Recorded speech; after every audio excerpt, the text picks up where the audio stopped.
तो गाजीपुर से बीएसपी सांसद अफजाल अंसारी ने ओवैसी को बीजेपी की बी टीम करार दिया। उन्होंने कहा कि ओवैसी का खेल देश की जनता समझ चुकी है। उत्तर प्रदेश के चुनाव में ओवैसी का हाल बंगाल से भी बुरा होने जा रहा है। अफजाल अंसारी से बात की हमारे सहयोगी जीनत सिद्दीकी ने। बहुत स्वागत है आपका हमारे कार्यक्रम में। जी शुक्रिया। पूर्वांचल की मैं बात कर रही थी और जिन शब्दों का मैंने जिक्र किया, दरअसल आजकल इन्हीं शब्दों की बातें हो रही हैं सबसे ज़्यादा। मैं अफजाल अंसारी जी से मिल रही हूँ और एक मैं मुस्लिम लीडर से भी मिल रही हूँ और मैं उनसे सबसे पहले यही समझना चाहूँगी कि गाजीपुर के लोगों के दिल में क्या है, पूर्वांचल के लोगों के दिल में क्या है और पूर्वांचल के मुसलमानों के दिल में क्या है। देखिए,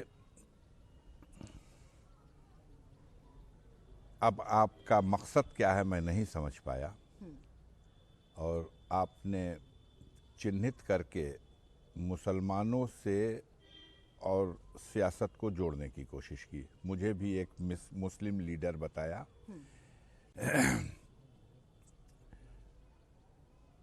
ये गलत है क्योंकि एक मुस्लिम लीडर की हैसियत से हम या कोई भी इस सरजमीन पर राजनीति में कभी सफल नहीं हो सकता। उनका कहना है कि जो अवैध संपत्तियां कुर्क की गई, हम बुलडोजर चला रहे हैं, वहाँ पे गरीबों के लिए आशियाना बन रहा है। तो मैं फिर आपसे इसका स्वागत करूंगी। जरा नाम सुनिए जी। और योगी बाबा से और जितने सूरमा लोग इस बात को कह के वोट मांग रहे हैं उनसे बताइएगा कि अंसारी परिवार पूर्वांचल का और गाजीपुर जनपद का एक जमींदार परिवार रहा है और आज भी है। मैं आपको 18 ऐसे गांव के नाम बता सकता हूं जहां हमारे पूर्वजों ने हमने गरीबों को मुफ्त में जमीन देकर बसाया है, गांव का गांव बसाया है। ये मोहम्मदाबाद नगर है और इस नगर की जमीनें बहुत कीमती हैं। 8,000 और 10,000 रुपए स्क्वायर फीट जमीन की कीमत है और यहाँ भी इस दौर में भी हमारे नाम की जमीन है, हमारे बाप दादा से हमारे पुरसे में हमको मिली जमीन है। उस पर भी सैकड़ों की तादाद में आप चले जाइए। मोहम्मदाबाद थाने पावर हाउस के सामने एक बाग थी जो 3 नंबरों की, एक बीघे की बाग, 4 नंबर थे, 3 नंबरों में बिंदों की आबादी हो गई, 1 नंबर सिर्फ शेष बचा है। वो 3 बीघा जमीन आज भी हमारे परिवार के लोगों के नाम से है। हम उन गरीबों से न किराया वसूलते हैं न कोई टैक्स लेते हैं। ये गलत और झूठी धारणा फैलाई गई कि हम वसूली करने वाले लोग हैं, हम गरीबों को बसाने वाले लोग हैं, हम उनके रास्ते के पत्थर हैं। जो लोग समाज में कमजोर को मुल्क भले आज़ाद हो गया आज भी गुलाम की जिंदगी के रूप में जीने के लिए मजबूर करना चाहते हैं, हम उनको चुनौती देते हैं। एक दोस्त हैं जो बेहद ही खूबसूरत करीने से अपने आप को तैयार भी करते हैं और हैदराबाद से आए हुए हैं और वो जो है दावा करते हैं कि भाई मुस्लिम लीडरशिप खड़ी होनी चाहिए। उनके स्टेटमेंट्स जो हैं, मैं आपसे ये जानना चाहूँगी अफजाल जी, क्या उनके जो स्टेटमेंट्स हैं वो पोलराइजेशन की तरफ ले जाते हैं या उनके स्टेटमेंट से जो माना जाता है कि मुस्लिम डेवलप जितने होने चाहिए थे नहीं हुए, उनकी लीडरशिप नहीं हो पाई, वो उसमें हेल्प कर रहे हैं? देखिए, हम बताएं, कुछ दिनों तक तो एक भ्रम था और उस भ्रम का नुकसान भी हुआ। महाराष्ट्र में हुआ, बिहार में हुआ, लेकिन अब भ्रम छट चुका है और बंगाल में सर पटक के मर गई है। लेकिन वहां माइनॉरिटी के लोगों ने इनको खारिज कर दिया। अब उत्तर प्रदेश में अपनी किस्मत आजमाने आए हैं। हमें लगता है कि उत्तर प्रदेश में बंगाल से भी बुरा हाल होगा इनका। हर आदमी ये सोचने पे मजबूर है कि इस सरकार में मीडिया किस पर मेहरबान है, सरकार किस पर मेहरबान है। हर आदमी ये सोचने पर मजबूर है कि जरा सी जबान तिरछी हुई तो रासुका लग जा रहा। और आप खड़े होकर के ऐसे चुनौतियां दे रहे हैं कि दूसरे को मौका मिल रहा कि वो धर्म संसद के माध्यम से किसी संप्रदाय के खात्मे तक के लिए ऐलान कर दे। पूरे हिंदुस्तान में ये धारणा बन चुकी है। जो आदमी गुजरात, महाराष्ट्र, बिहार, बंगाल, उत्तर प्रदेश हर जगह टारगेट करके धर्म के नाम पर विभाजित करके मुसलमानों एक हो जाओ, अपना लीडर पैदा करो, तो लीडर तुम ही रहोगे, दूसरा मुसलमान लीडर नहीं है। अब कोई पैगंबर तो नहीं आ सकता। आखिरी नबी आए और चले गए, तो जाओ ना गुजरात। आप आंध्र प्रदेश में, तेलंगाना में चार मीनार के नीचे की राजनीति को चाहोगे कि उत्तर प्रदेश में थोप दे, तो उत्तर प्रदेश के मुसलमानों के आप हितैषी नहीं हो। उनकी बात के चक्कर में देश में आज लोकतंत्र खतरे में है। जमहूरियत होगी तब इस मुल्क में कोई निजाम ऐसा होगा जिसमें जनता अपना प्रतिनिधि चुनेगी। आज मुल्क उस तरफ जा रहा है जहां जमहूरियत खत्म होने जा रही, और उस वक्त मजहब के नाम से जिस तरह से आरएसएस विभाजन करने की बात कर रहा, उसी भाषा को हम भी अगर बोलें तो गलत है। जनता को मुझे भी खारिज कर देना चाहिए। हाँ, मुझे भी खारिज कर देना चाहिए। ओवैसी बोले तो उनको भी खारिज कर देना चाहिए। ये वक्त लोकतंत्र को बचाने का। अफजाल अंसारी साहब को आपने सुना। अब मुख्तार अंसारी साहब चुनाव लड़ रहे हैं नहीं लड़ रहे हैं, वो उन्होंने उस पर तो नहीं बताया। कुछ सवाल जो हैं हम उनसे हमने लिए भी इस बारे में, लेकिन हाँ, मिलीजुली प्रतिक्रिया रही हर विषय पर। उम्मीद करते हैं आपको ये चर्चा बहुत पसंद आई होगी। हमारे इस खास कार्यक्रम में इतना ही। देश और दुनिया की बाकी खबरों के लिए आप बने रहिए हमारे साथ।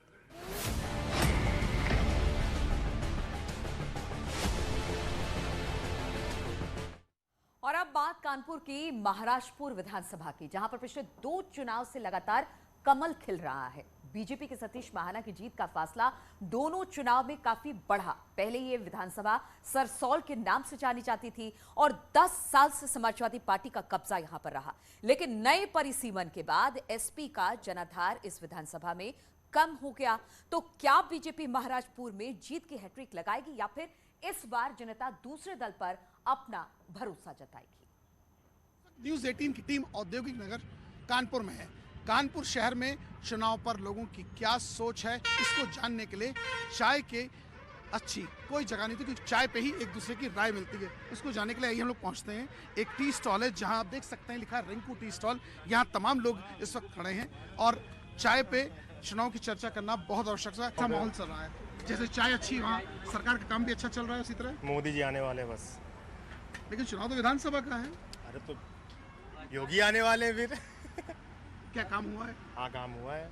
अच्छा, हाँ। क्या क्या हुआ है काम? प्रशासन बहुत सख्त है, पुलिस एक्टिव रहती है हमेशा, सब अपने आप को सुरक्षा मतलब वो कर रहे हैं। चलिए हम आपसे जानने की कोशिश करते हैं।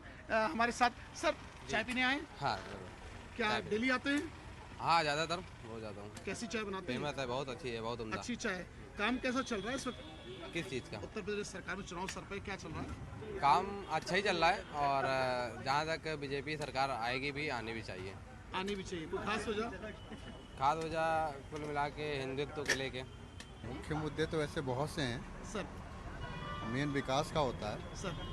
मैं तो अभी लखनऊ से आ रहा हूँ और लखनऊ से अभी कानपुर आया हूँ।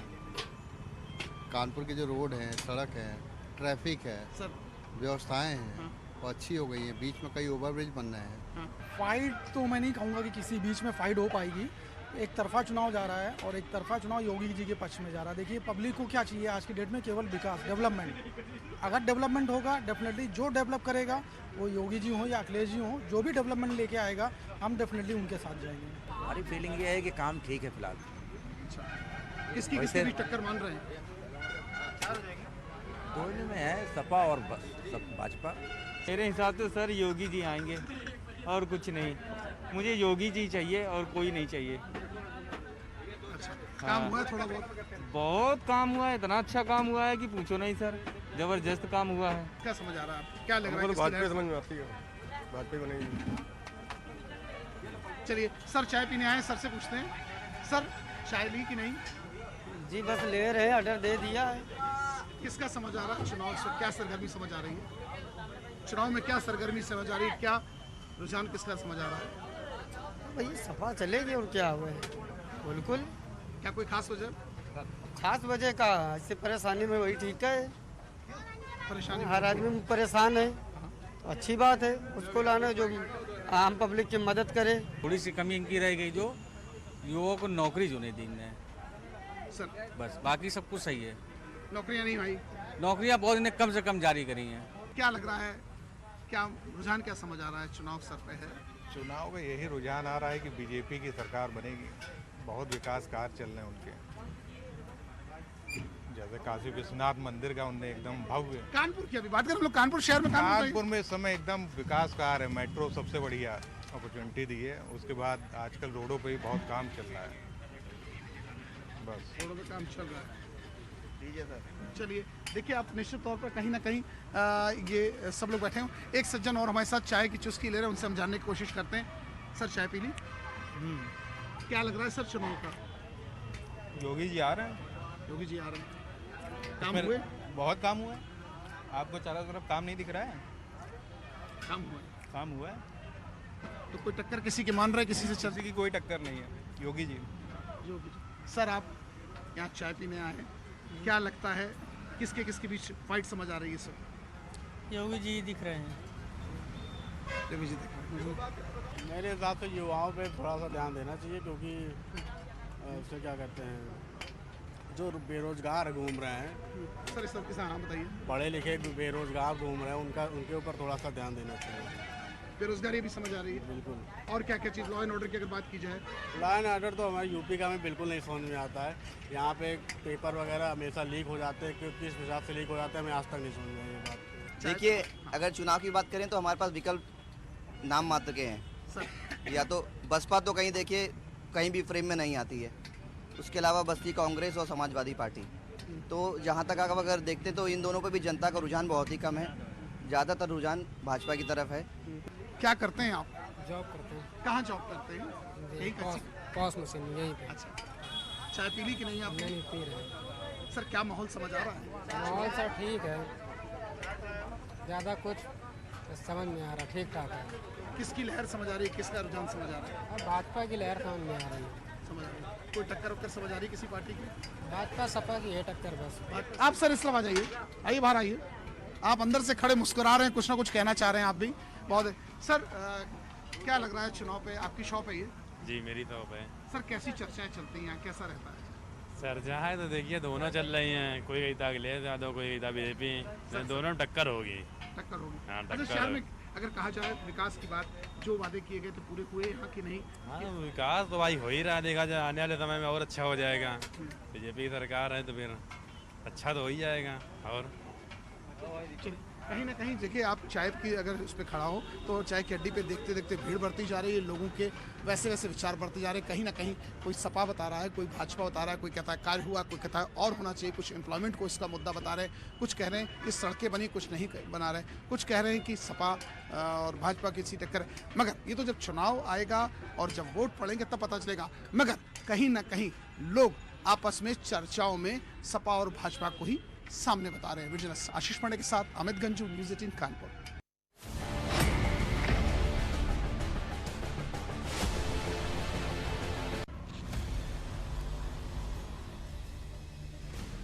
ज़ेड-पे and news 18 network present crypto की समझ। नमस्कार, क्रिप्टो की समझ के नए एपिसोड में आपका स्वागत है। आपके साथ मैं हूं शिप्रा झा। ब्लॉकचेन टेक्नोलॉजी और क्रिप्टो करेंसी के आसपास फिशिंग अटैक्स में तेजी देखी गई है। फिशिंग दरअसल प्रतिष्ठित संगठनों से होने वाला दावा करते हुए फ्रॉड मैसेजेस भेजने का तरीका है। फिशिंग मैसेज या ईमेल की पहचान कैसे करें? नंबर 1, तुरंत पूरी की जाने वाली रिक्वेस्ट। फिशिंग अटैक रिसीवर के मन में घबराहट पैदा करते हैं, जिससे व्यक्ति संदेश की प्रामाणिकता की जांच करने से पहले ही कार्रवाई करता है। नंबर 2, खराब व्याकरण और गलत लिखे गए शब्द। फिशिंग संदेश अक्सर गलत या फिर खराब व्याकरण और गलत लिखे जाने वाले शब्दों के लिए जाना जाता है। तीसरा, बेमेल ईमेल पते की जानकारी। सुनिश्चित करें कि फॉर्म फील्ड में दिखने वाला ईमेल एड्रेस वही हो जो मेल के पीछे सूचीबद्ध है। चौथा, generic signature line. Signature line सामान्य होती है, ना कि कंपनी का सिग्नेचर। 5वां, unexpected request concerning personal information. किसी भी कॉन्टैक्ट के भेजे गए लिंक पे क्लिक करने से पहले बेहद सावधान रहना चाहिए, खास तौर पर जब बातचीत उनकी ओर से शुरू नहीं हुई हो।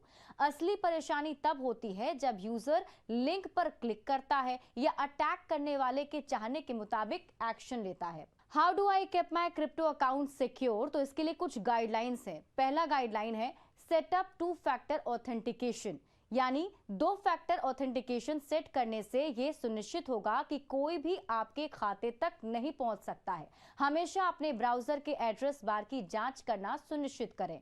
दूसरा पॉइंट है संवेदनशील जानकारी किसी के भी साथ साझा ना करें। तीसरा पॉइंट, एक मजबूत पासवर्ड का इस्तेमाल करें। वैसे तो क्रिप्टो प्लेटफॉर्म्स पर क्रिप्टो करेंसी सबसे ज्यादा सुरक्षित है, पर एक आसानी से पता लगाए जाने वाले पासवर्ड से आप हैकर्स के जाल में फंस सकते हैं। चौथा पॉइंट है रेसिपिएंट के एड्रेस की दोबारा जांच करें। यह भी जरूरी है कि आप रेसिपिएंट के एड्रेस की दोबारा जांच करें। रकम भेजने के बाद इसे वापस नहीं लिया जा सकता है और इसकी वसूली भी नहीं की जा सकती है। स्कैमर से सावधान रहें। कई हैकर्स भरोसेमंद संस्थाओं के रूप में संवेदनशील जानकारी पाने के लिए धोखे से भरी तकनीकों का इस्तेमाल करने की कोशिश करेंगे। फिशिंग स्कैम्स में एक अटैक करने वाले खुद को एक भरोसेमंद यूनिट के तौर पर दिखाने की कोशिश करता है ताकि आप उन्हें संवेदनशील जानकारी दे सकें, जिसका इस्तेमाल वो आपके डिवाइस तक पहुंचने के लिए कर सकते हैं। इसलिए यूजर्स को इससे बचने के लिए बहुत सावधान रहना चाहिए और अच्छी प्रैक्टिस का ही इस्तेमाल करना चाहिए। अपनी क्रिप्टो करेंसी को सुरक्षित रखने के 12 आसान तरीके हैं। पहला है बेसिक ब्राउजिंग और कंप्यूटर हाइजीन बनाए रखें। दूसरा पॉइंट है अपने सभी डिवाइसेस को लॉक रखें। तीसरा पॉइंट है सभी सॉफ्टवेयर को नियमित रूप से अपडेट करें। चौथा पॉइंट है कि कोशिश करें और जहां भी संभव हो 2FA सुनिश्चित करें। पांचवा पॉइंट है सुनिश्चित करें कि आप अलग अलग खातों के लिए अलग अलग पासवर्ड का इस्तेमाल करते हैं। छठा पॉइंट है सुनिश्चित करें कि आप HTTPS साइटों पर ब्राउज करते हैं और जहां भी कोई संदेह हो तो सुरक्षा प्रमाण पत्रों की जांच करें।